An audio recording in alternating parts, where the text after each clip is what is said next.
I was followed home at night, but it actually saved my life. I had just left my office around 9:30 on a Thursday. I had parked in a garage a few blocks away because the closer lot had been full that morning. I was walking to my car alone, checking my phone, not paying much attention to anything around me. About halfway through my drive home on the freeway, I noticed a car behind me. Same lane changes, same exits. I told myself it was probably nothing.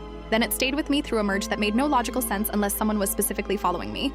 I panicked. My hands were shaking on the wheel. I sped up. He sped up. There was no time to call anyone. My phone was in my bag on the passenger seat and I could not think straight enough to reach for it.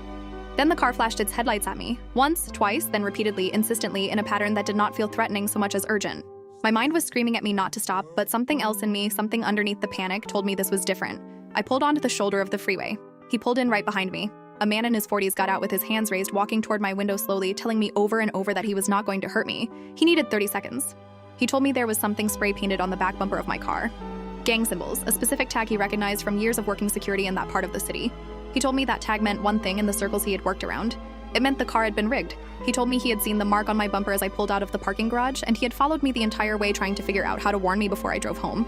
I did not believe him. I told him he was insane. He told me, please, just get in his car right now. Leave mine right here on the shoulder, and if he was wrong, I could walk right back to it in a minute. Something made me listen. I do not know what. I left my car running on the shoulder and got into a stranger's car with my heart pounding out of my chest. He pulled back onto the freeway immediately and floored it down the road. We heard it before we saw it in his mirror, a massive explosion behind us. He slowed enough for us both to turn around and see pieces of my car flying through the air over the guardrail, glass and metal scattering across the freeway.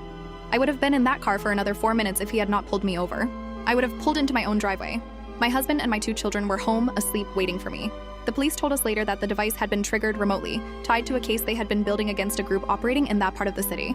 I had apparently been driving a car that had passed through the wrong hands at an auction lot weeks earlier without anyone realizing it had been used before. I do not know that man's name. He left before the police finished taking statements. I never got to properly thank him. I think about him every single day.